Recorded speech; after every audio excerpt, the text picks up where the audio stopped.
चलिए बच्चों, जो आज का जो टॉपिक है वो है आपका RLC सीरीज। तो ये फिर लास्ट टॉपिक होगा आपका सीरीज वाले में। इसमें 2-3 हमारी कक्षा लगवा के इसका टॉपिक जो है ये खत्म हो जाएगा। उसके बाद फिर मैं पैरेलल सब्जेक्ट स्टार्ट करूंगी और ये कंप्लीट होने के बाद में आपका नेक्स्ट स्टार्ट होगा, नेक्स्ट चैप्टर ट्रांसफर। ठीक है, तो ये इसी वीक में खत्म हो जाएगा।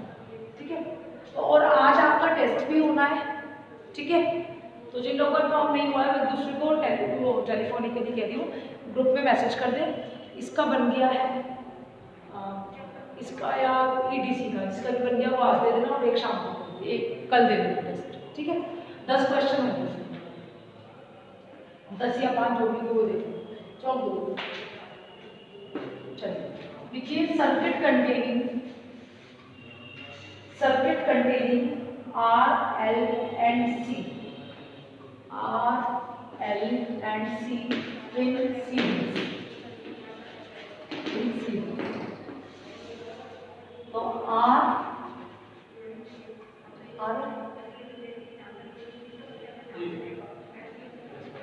L and C। ठीक है, अभी तक मैंने क्या पढ़ाया था? पहले मैंने बताया था प्योर रेजिस्टिव, फिर बताया था प्योर इंडक्टिव, फिर बताया था प्योर कैपेसिटिव। उसके बाद मैंने बताया था उनकी पावर्स के बारे में बताया था। उसके बाद मैंने नेक्स्ट बताया था RL कॉम्बिनेशन में वो RC कॉम्बिनेशन सीरीज वाली, हम सीरीज के बारे में बात करें। अब मैं लास्ट बता रही हूँ RL and C in series. ठीक है, ऐसे मैंने कहा सीरीज का सर्किट। यहाँ पे जो वोल्टेज आएगी VR, यहाँ पे वोल्टेज आएगी VL और यहाँ पे वोल्टेज आएगी VC। और X की वैल्यू क्या होगी? V is equals to VM sin V is equals to VM sin omega t। अब आपको पता है कि रेजिस्टर के केस में क्या होता है, करंट और वोल्टेज इसकी आप फेजर डायग्राम नहीं के ये जो होती है। आपको पता है करंट और वोल्टेज रेजिस्टर के केस में करंट और वोल्टेज V जिधर होगा I उधर ही होगा, यानी 0 डिग्री फेज डिफरेंस। समझ आएगी मेरी बात? फिर नेक्स्ट है आपका इंडक्टर। तो इंडक्टर को आपको कैसे दिखाया है? IL VL और S, क्योंकि करंट वोल्टेज को क्या करेगी? फॉलो करेगी। कितने डिग्री का फेज डिफरेंस? I/2। ठीक है, कितने डिग्री का फेज डिफरेंस आता है? 90 डिग्री। उसके बाद में कैपेसिटर IC और इधर क्या आ जाएगा? VC। ठीक है, यहाँ पे क्या होगा? उल्टा हो जाएगा, वोल्टेज करंट को क्या करेगा? फॉलो करेगा, क्योंकि अगर ये 0 डिग्री से स्टार्ट हो रहा है तो इसके पीछे से स्टार्ट होगा। यहाँ पे भी 90 डिग्री का फेज डिफरेंस होता है, लेकिन यहाँ पे भी π/2 होगा, यहाँ पे भी π/2 का क्या होता है? Phase difference. लेकिन आपको पता है कि यहाँ पे वोल्टेज लीड करता है, करंट लैग करता है, और यहाँ पे वोल्टेज लैग करता है और करंट लीड करता है। सब लगे मेरी बात? क्लियर है नहीं? आगे मेरी बात समझ?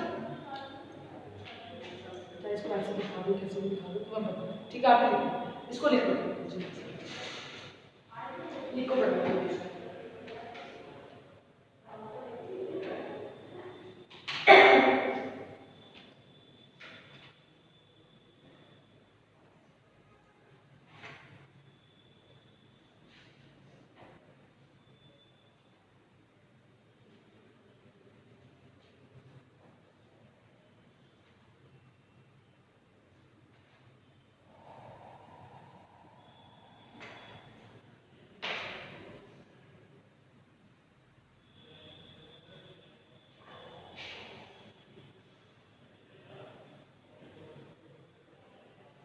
देखिए, voltage drop in R, L and C।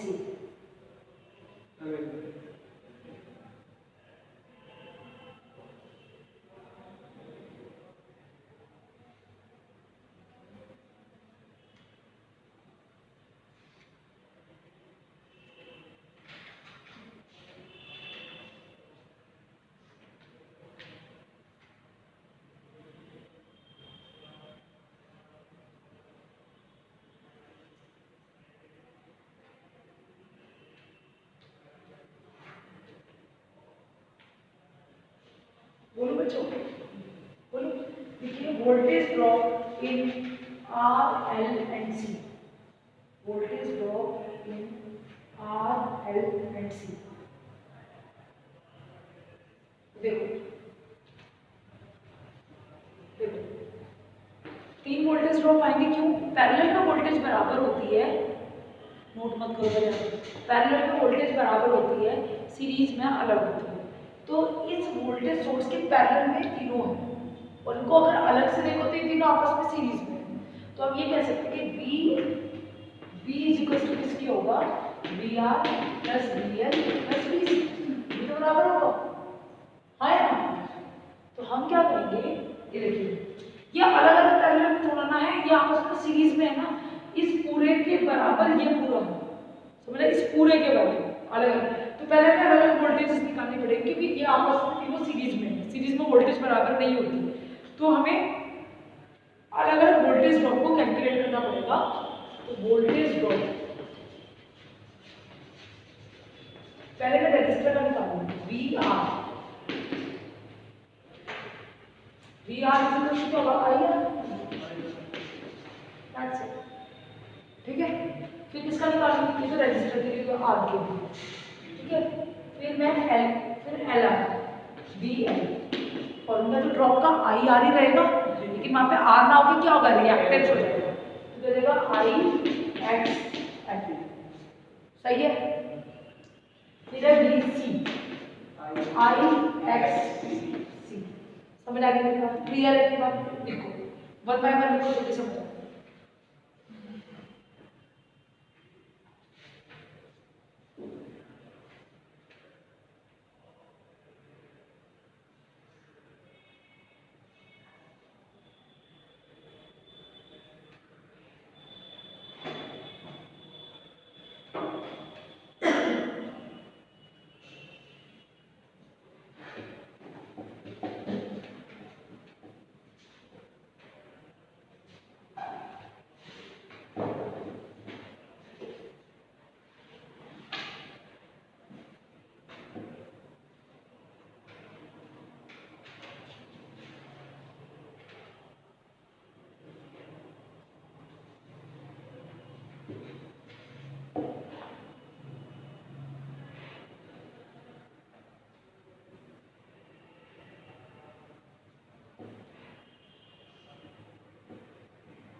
हो गया? चलिए यहाँ देखो, इतनी बात सबको समझ आ रही है, क्लियर हो गई? अब मैं इसके फेजर डायग्राम से एक चीज ड्रॉ कर दूँ, यहाँ देखिए ये भी ड्रॉ कर, देखो देखो इन तीनों फेजर डायग्राम को आप कनेक्ट करना शुरू करो। पहले R, तो मैंने यहाँ पे लिख लिया, ये O पॉइंट ले लेंगे, O, ठीक है? O यानी यहाँ पे तो करंट वोल्टेज, यानी ये वोल्टेज ड्रॉप, मैं जो डायग्राम बना रही हूँ वोल्टेज ड्रॉप के लिए बना रही हूँ, समझ आ रही है मेरी बात? तो मैंने इस O पॉइंट को लिया, ये तो बता रहा VR, मैंने ऐसे ही कर दिया, ठीक है? फिर क्या है आपका VL, ऊपर की तरफ, मतलब इसको एक को इन तीनों को आपस में जोड़ दो। पहले ये था, फिर आपने इसको उठा के इसके ऊपर रखा, तो ये क्या हो गया, हमें से VL देखना है, आपने जो देखा, समझ आ गया? ये यहाँ पे VL आ गया और ये जो था IL वो इस तरफ आ गया, समझ आ गई मेरी बात? ऐसे रखते चले जाओगे ना, अभी मैं VR को रिप्रेजेंट कर रही हूँ। फिर आप क्या VC को रखोगे इसके ऊपर, इसके पॉइंट को 0 से मिलाओगे, फिर नीचे पहुंच जाएगा VC, ये हो गया VC, समझ आ रही है मेरी बात? अब इसमें आपको क्या चीज ध्यान रखनी है, जरा वो सुनिए। ये आपका VR को रिप्रेजेंट करता है, ये VC को, ये VL, ठीक है? अब इसमें हमने क्या किया है, इस वाले इसके अंदर आप ये देख रहे हो कि VL और VC के बीच में कितने डिग्री का फेज डिफरेंस है? 180, 90, ये एक दूसरे से क्या है, 180 डिग्री पर है, यानी एक दूसरे से अपोजिट है। इसको ड्रॉ करो, इतने को ड्रॉ करो और उस पर लाइन लिखो।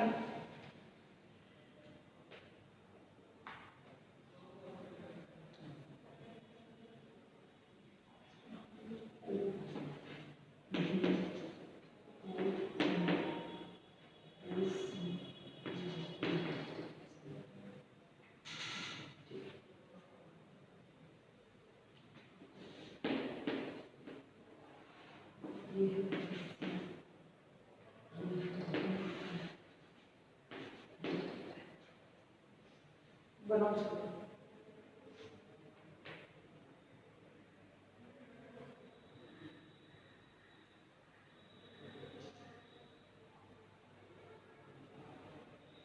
मेरी बात सुनो, तो ड्रॉ है ना, मेरी बात सुनो, नोट मत करना, इतना नोट करने का रुक जाना, अभी बहुत कुछ करना है इसमें। मैं वन बाय वन इसमें कर रहा हूँ, आपको हाथ से ड्रॉ करते चलेगा।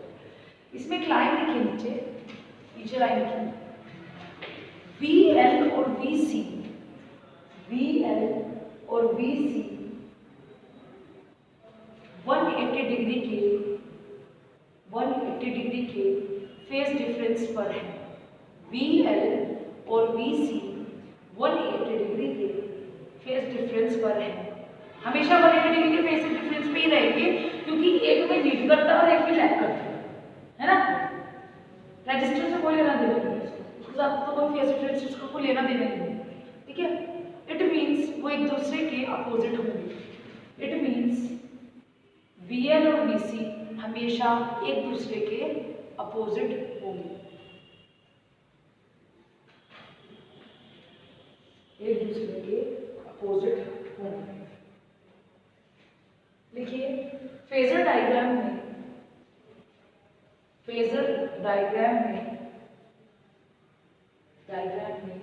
OB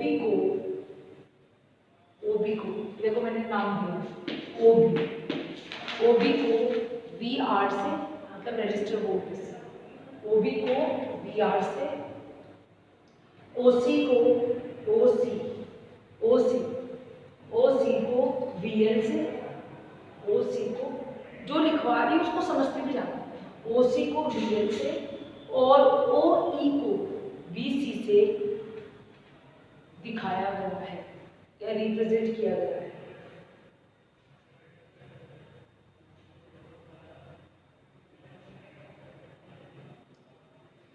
अब आप ये देखिएगा,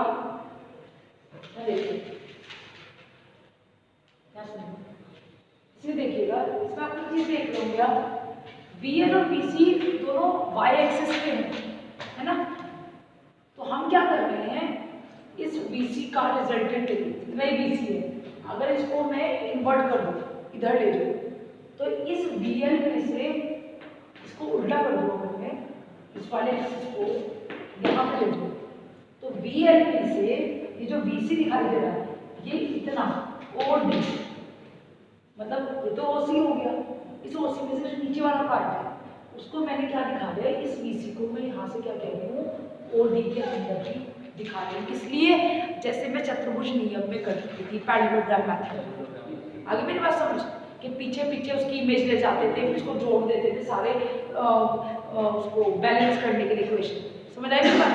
क्योंकि मेरा जो सर्किट, ऐसा मैंने क्यों किया, मैं इसको समझूँ, मैं ये कह रही हूँ कि ये जो OE था, OE जितना है उतना मैंने यहाँ पे काटा लगा, किसमें, OC के अंदर, इंडक्टर वोल्टेज के अंदर ही मैंने आधा काटा लगा, मतलब कट कर दे कि ये जो, अगर मैं इस VL में से इतना घटा दूँ तो क्या बन जाएगा, XL माइनस XC, समझ आ रही मेरी बात। तो मैंने क्या किया, इसमें आगे लिखिए OE के बराबर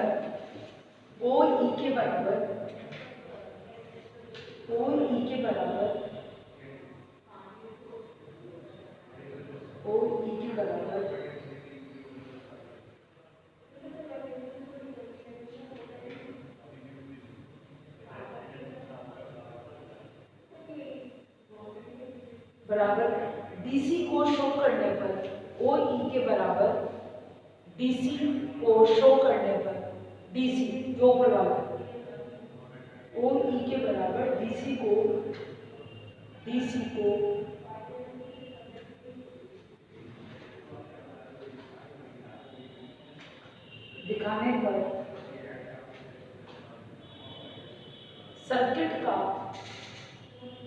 सर्किट का टोटल रिएक्टेंस, देखो पहले सर्किट का टोटल रिएक्टेंस ड्रॉप मिल जाएगा, मिल जाएगा। अब यहाँ सुनो, देखो मैं क्या कहूँ,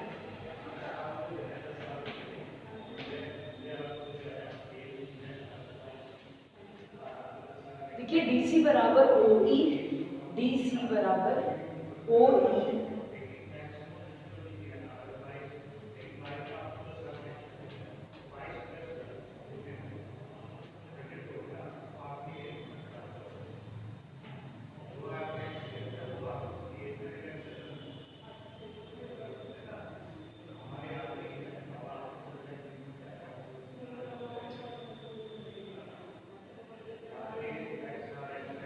हमें लाइन जरा देखिए, DC बराबर ये DC बराबर OE, ठीक है।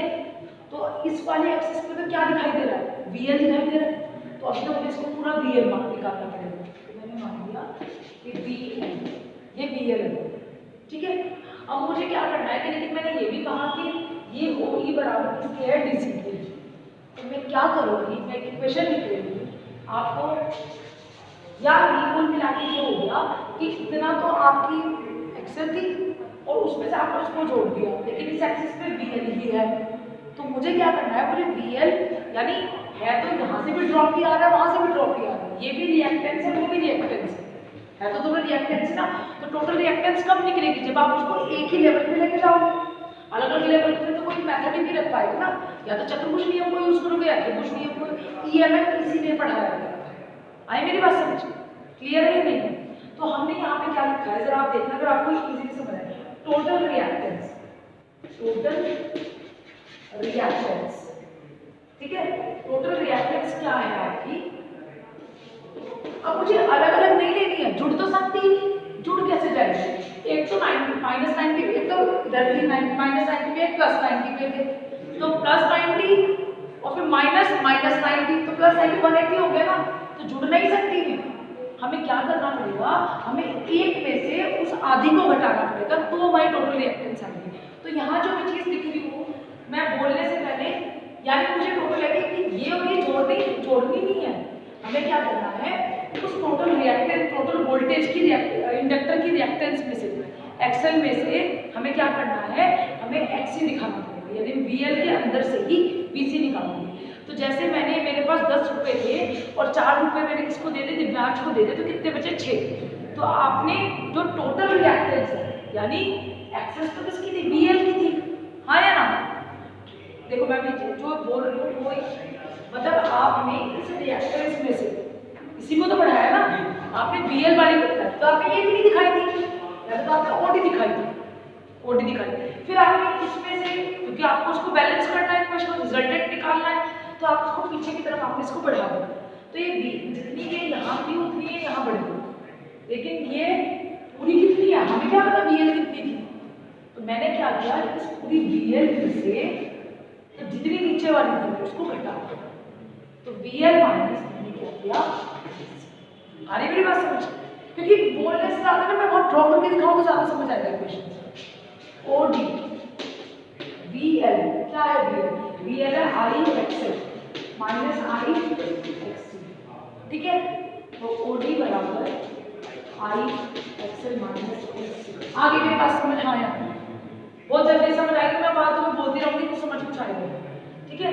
देखिए इसको स्क्रॉल करने के बाद देखिएगा टोटल रिएक्टेंस, X को रिएक्टेंस दिखाइए,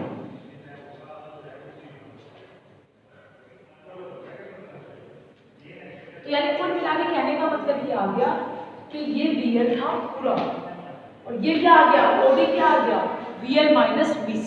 समझ आ रही मेरी बात, VL माइनस, और ये वाला छोटा सा क्या था, हमने पहले बताया कि DC किसके बराबर था, VC।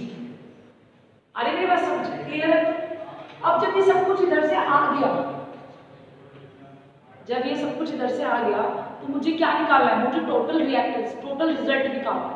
रिजल्टेंट कैसे निकालेंगे बेटा, इस एक्सिस के बराबर में इस एक्सिस पे खींचेंगे, ये इसके बराबर हो गया, और इसके बराबर हम यहाँ पे चलेंगे और रिजल्टेंट क्या होगा, इसका डायरेक्ट।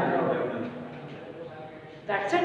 तो ये वाली क्या वैल्यू क्या आ जाएगी आपकी, आई एक्सएल नहीं आएगा, क्योंकि यहाँ पे आर भी है और यहाँ पे एक्स है, यानी टोटल रेजिस्टेंस को हम क्या बोलते हैं, रेजिस्टेंस प्लस रिएक्टेंस को हम बोलते हैं इम्पीडेंस।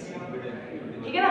तो देखो क्या सुन लो, एक बार देख लो बस, V R, V L, V C तीनों आ गए, वी आर भी आ गया, V L minus V C भी आ गया। इसकी वजह से क्या आ रहा है, I XL minus I X C, इसकी वजह से आ रहा है आई आर। तो टोटल क्या आएगा, ना तो आप आर लिख सकते इस वाले को, ना एक्स लिख सकते, ना एक्स सी लिख सकते, ना एक्सएल लिख सकते। तो ये टोटल वैल्यू क्या देगी, जब आपने सीरीज सर्किट में आर और जेड पिक्चर में हो, आर और एक्स सी सब पिक्चर में होंगे, तो वहां पे वो टोटल वैल्यू इम्पीडेंस बन जाएगी। समझ आई मेरी बात कि इम्पीडेंस क्या टर्म है, इमेजिनरी पार्ट है कौन सा, उससे मतलब नहीं, हम इतना नहीं जानते, एक पार्ट रियल है और एक इमेजिनरी है, उससे आपका रिजल्टेंट है। तो यहाँ पे जो वैल्यू आएगी वो जेड से रिप्रेजेंट होगी। अब मुझे जेड की वैल्यू समझ आई मेरी बात, देखो करो,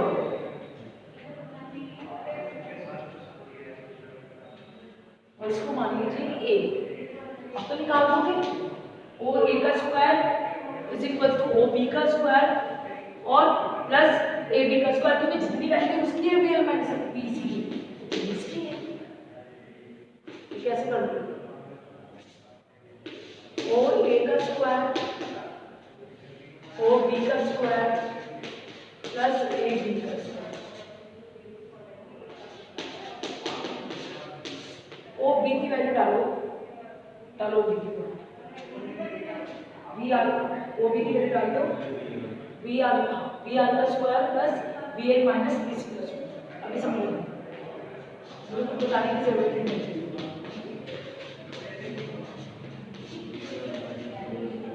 ठीक है, आ रहा होगा इतना, देखना क्या जो मैं देखना आ रहा है, इधर आ रहा है।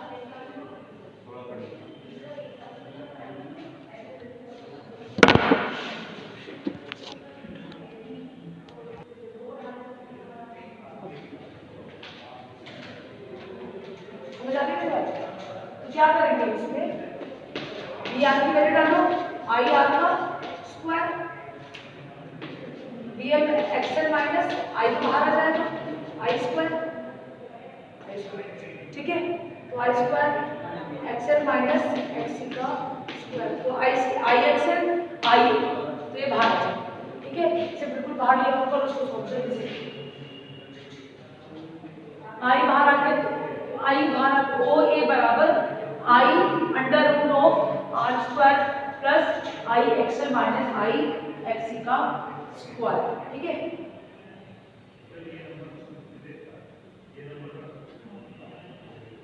और ये ओ ए की वैल्यू को मैंने क्या माना है, बी है ना, ओ ए की वैल्यू हो गई बी, तो ये वैल्यू हो जाएगी, इसको तो बी के इक्वल रख दो, आई, ठीक है, under root of R square plus XL का माइनस एक्स का स्क्वायर, ऐसे ही होगा ना।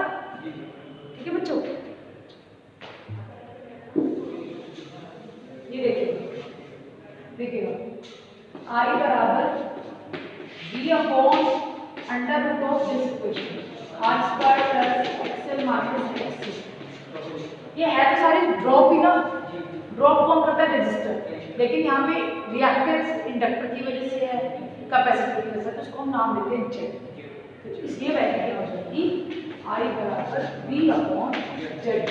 तो यानी आपके जेड बराबर क्या होगी, अगर आपको पूछा है जेड क्या है, जेड है टोटल रेजिस्टेंस प्लस रिएक्टेंस। ठीक है, कभी भी अलग नहीं होता है, एक्स स्क्वायर एक्सएल स्क्वायर नहीं हो सकता, एक्स स्क्वायर अलग नहीं हो सकता, तो आर स्क्वायर प्लस। समझ आ गया बच्चों, मुझे तो बहुत अच्छे समझ आ गया। इसे कहते हैं, लिख लीजिए, इसे सर्किट की इम्पीडेंस कहते हैं, इसे सर्किट की इम्पीडेंस कहते हैं।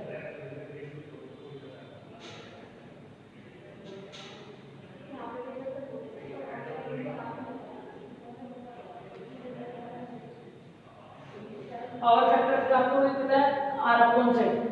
ठीक है, जेड की ऊपर तो पता लग गया,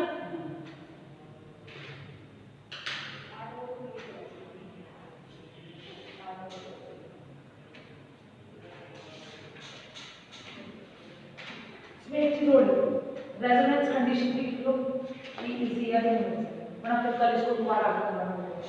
ठीक है, समझ आ रहा है अच्छे से?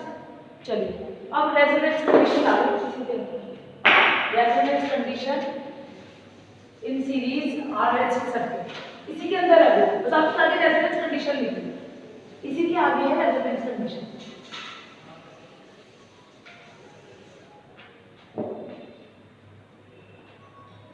रेजोनेंस कंडीशन, रेजोनेंस का मतलब होता है अनुनाद। रेजोनेंस कंडीशन, अनुनाद लिखो, सीरीज सर्किट में रेजोनेंस। अभी आपने क्या लिखा, Z बराबर क्या लिखा, बार बार इसको याद रखना है, 5 मिनट लगे उसके बाद चलो। Z बराबर under root of R, resonance condition हमेशा इंपीडेंस से निकलती है, Z से। Z बराबर R square plus XL minus XC का स्क्वायर, आप इसको ऐसे भी कह सकते हो, प्रतिरोध प्लस रिएक्टेंस का स्क्वायर। ठीक है, ऐसे भी कह सकते हैं। ये ऐसे लिखिए, देखिए इस कंडीशन में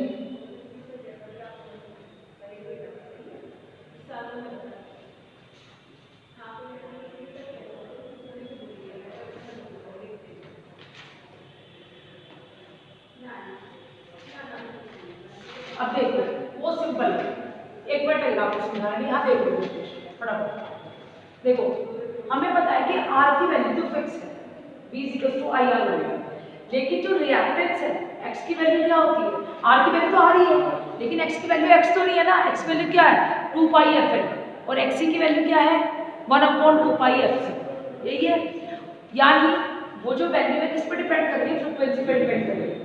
तो R की वैल्यू तो हो गई constant, but XL and XC value changes every time. जैसे XL की बात करें 2πfL, ये फ्रीक्वेंसी पे डिपेंड करता है। अगर फ्रीक्वेंसी बढ़ेगी, ये 2π फिक्स है, L फिक्स है, लेकिन फ्रीक्वेंसी तो फिक्स नहीं है, फ्रीक्वेंसी तो बढ़ेगी, और फ्रीक्वेंसी का मतलब भी बढ़ना है, तो XL proportional to the F बढ़ेगा, रिएक्टेंस बढ़ेगा, यानी ड्रॉप बढ़ेगा, और F अगर घटेगा तो रिएक्टेंस बढ़ेगा। लेकिन अगर हम सिमिलरली हम XC की बात करें तो इसमें भी क्या होगा 1/2πfC, तो इसमें क्या होगा इनवर्स में चलेगा, XL proportional to 1/F, frequency बढ़ेगी रिएक्टेंस घटेगा, फ्रीक्वेंसी घटेगी रिएक्टेंस बढ़ेगा। तो इस तरीके से यानी हर बार आपकी जो वैल्यू है इंपीडेंस की वो चेंज होती है। R की वैल्यू तो फिक्स हो गई, R से कोई फर्क नहीं पड़ता, क्योंकि R तो फिक्स हो गया, आपका 25 ओम का है, 250 ओम का है, तो फ्रीक्वेंसी पर डिपेंड नहीं कर रहा, तो रजिस्टर की वैल्यू तो बढ़ घट नहीं रही है, it is fixed, it is constant. But अगर आप इस पे चलो XL माइनस XC, तो यानी इंपीडेंस कब बढ़ घट रहा है, इंपीडेंस को तो वही है टोटल ड्रॉप, वो कब बढ़ घट रहा है जब आपका XL और XC क्या करेगा, बढ़ेगा और घटेगा, क्योंकि फ्रीक्वेंसी तो बढ़ेगी घटेगी, एसी सर्किट्स में तो बढ़ेगी घटेगी। भाई आपने 50 हर्ट्ज की फ्रीक्वेंसी लगाई, 230 वोल्ट लगाया, तो बार बार बढ़ेगी घटेगी, फ्रीक्वेंसी का मतलब ये है चेंज होना पर चेंजिंग साइकिल पर सेकंड, तो वो तो बार बार बढ़ेगी घटेगी, यानी हमारा इंपीडेंस बार बार बढ़ेगा घटेगा। एक ऐसी फ्रीक्वेंसी आती है, एक ऐसी कंडीशन आती है जब आपकी फ्रीक्वेंसी क्या हो जाती है, उसके बाद बढ़ती नहीं है, तो उस डेफिनेट फ्रीक्वेंसी को जिसके बाद आपकी जो वैल्यू है वो बढ़ती घटती नहीं है इंपीडेंस की, उसे हम बोलते हैं रेजोनेंस फ्रीक्वेंसी, और उस कंडीशन को बोलते हैं रेजोनेंस कंडीशन।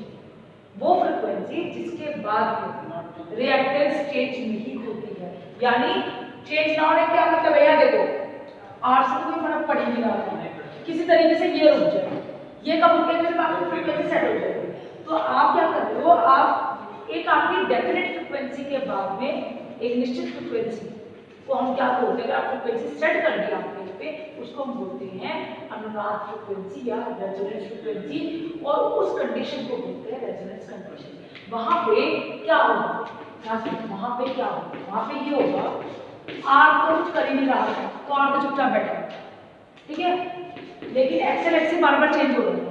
अब ये क्या करें, हम एक दूसरे वो जो फ्रीक्वेंसी होगी उस फ्रीक्वेंसी पे XL बराबर XC की हो जाएगी, और एक्सएल बराबर एक्सी की हो जाएगी, एक्सएल एक्सी के बराबर होगा तो वैल्यू 0 हो जाएगी। समझ आ गई?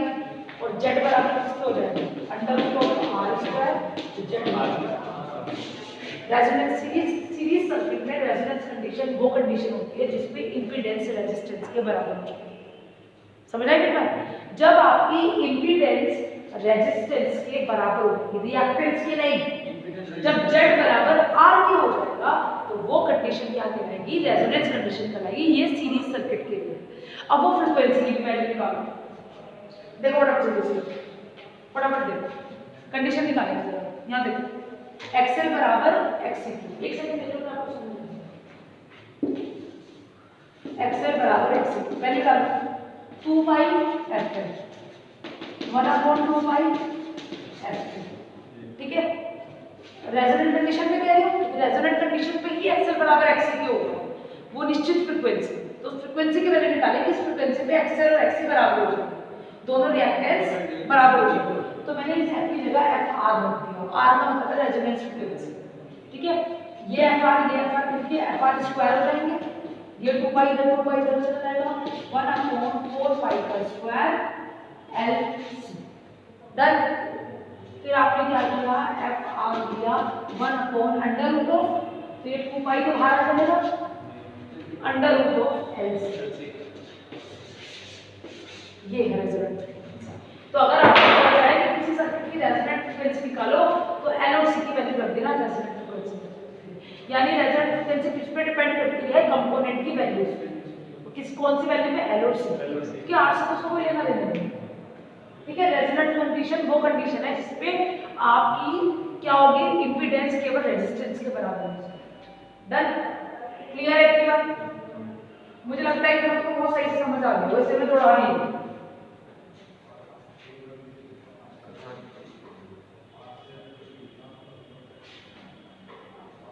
अब देखो पावर फैक्टर की बात करते हैं। यहाँ देखो पावर फैक्टर क्या है? cos पाई r/z है, यही होता है cos पाई जो है। cos पाई r/z होता है, ट्रायंगल से समझाया था आपको, ठीक है। तो अब यहाँ देखिए r की वैल्यू तो r है रेजोनेंस कंडीशन के लिए, और z बराबर किसकी है? r की। z बराबर भी तो r की ना, रेजोनेंस कंडीशन के लिए बता दी मैंने। तो z बराबर यहाँ r के ऊपर, तो r से r कट जाएगा तब बचेगा 1 की वैल्यू कब होती है? 0। तो cos पाई बराबर cos 0, cos से cos कट जाएगा, यानी पावर फैक्टर 0 डिग्री होगा series circuit, series RLC circuit, ठीक है। डन।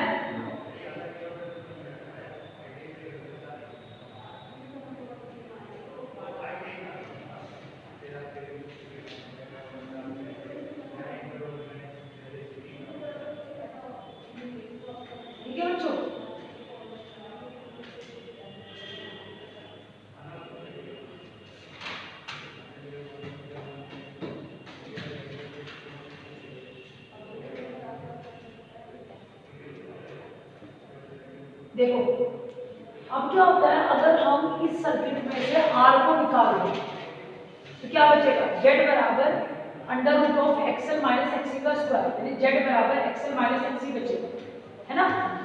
अगर R हम निकाल दें तो क्या बचेगा? XL माइनस XC, ऐसे ही तो होगा। तो अगर हम XL और XC में वोल्टेज ड्रॉप का मान अप्लाइड वोल्टेज के कंपैरेटिव बहुत ज्यादा होता है, और यदि हम ऐसे सर्किट से R को निकाल दे तो ऐसे सर्किट को, ऐसे सर्किट अगर R को निकाल दे तो ये सर्किट केवल शॉर्ट सर्किट की तरह काम करता है, ठीक है। और इन सर्किट्स को कभी कभी हम एक्सेप्टर स्वीकार करने पर एक्सेप्टर सर्किट की तरह यूज करते हैं। एक्सेप्टर सर्किट में कहाँ यूज होता है? जहाँ पे आपको क्या करना होता है, कोई डेफिनेट फ्रीक्वेंसी को सिर्फ पकड़ना होता है, जैसे आप 92.7 FM, तो वहाँ पे हम एक्सेप्टर सर्किट यूज करते हैं। एक तो एक्सेप्टर सर्किट और एक रिजेक्टर सर्किट। तो सीरीज सर्किट में से अगर आप R को निकाल दें तो वहां पे जो बचेगा वो एक्सेप्टर सर्किट की तरह काम करेगा, समझ आ गया। वो केवल एक फ्रीक्वेंसी को पिक करेगा, ये आपकी डीसी के अंदर पड़ेगा, तीसरे या चौथे चैप्टर, समझ आ गया। टैंक सर्किट जब मैं पढ़ाऊं, समझ आ गया। इसमें एक चीज नोट कर लो, लिखिए क्वालिटी फैक्टर, इसी के अंदर क्वालिटी फैक्टर क्वालिटी फैक्टर होता है Q, quality factor Q.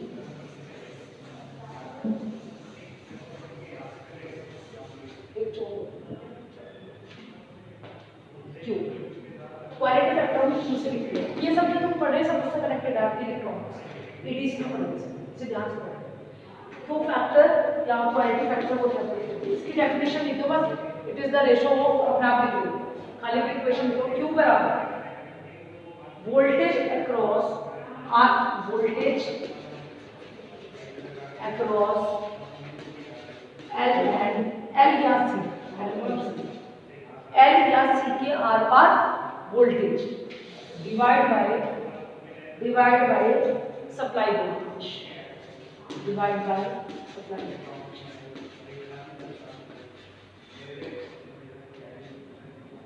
Divide by supply voltage. V बराबर क्या होता है? आई आर की।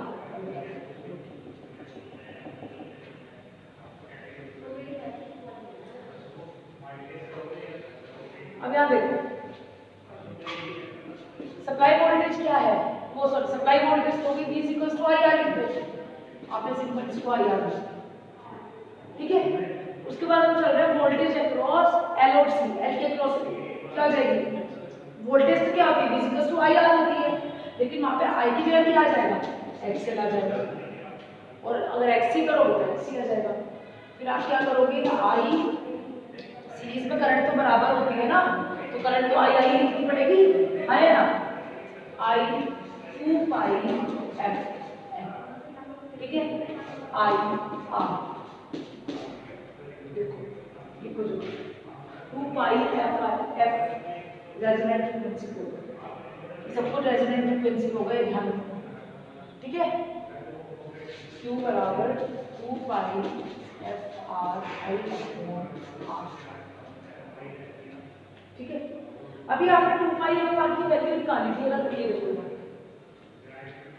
अच्छा लिख लिया, बोलते चलिए हम साथ साथ। ये देखो अगर मैं इस 2 पाई को यहाँ ले आऊँ, ये एफ आर पे लिखना आपको रेजोनेंट फ्रीक्वेंसी पे, चाहे सी के लिए चाहे किसी के लिए, तो अगर आप इसको इधर ले जाते हो ध्यान रखना, तो 2 pi F R is equal to 1/√LC, पीछे से मैं एफ आर पे तो होगी ना क्वालिटी फैक्टर, तो मैं क्या कर रही हूँ 2 पाई एफ आर की जगह क्या लिख देती हूँ 1/√LC। Q बराबर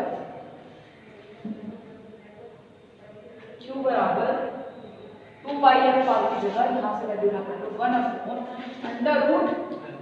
1/√LC या L। आगे भी बात समझिए, आगे भी बात समझिए, तो ये देखो Q बराबर 1/√LC multiply by L divide by R, ठीक है। तो Q बराबर 1/R, इस √L से एक L यहाँ से कैंसिल हो जाएगा, क्या √L/C, ये क्वालिटी फैक्टर होगा सीरीज सर्किट।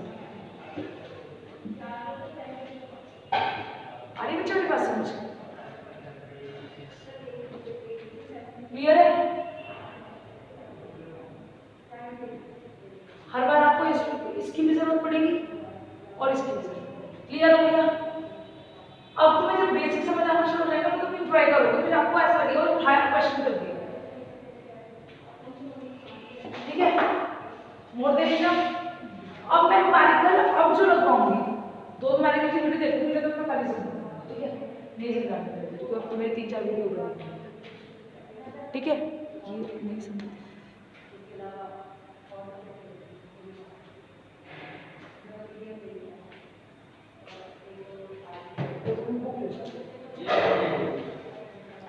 तुम लेट ना आना, मुझे नहीं पता था, वैसे क्या अपना भी तेरे कोई बात नहीं, वो तुम्हारी इच्छा है, ये वाले बुक अगर नहीं आ रहे तो सुबह ही पहले टेस्ट को पढ़ा देंगे, दोनों टाइम से करते हैं, ठीक है। मेरा सेंस है कि मुझे बुक मिल जानी चाहिए, कई बार ये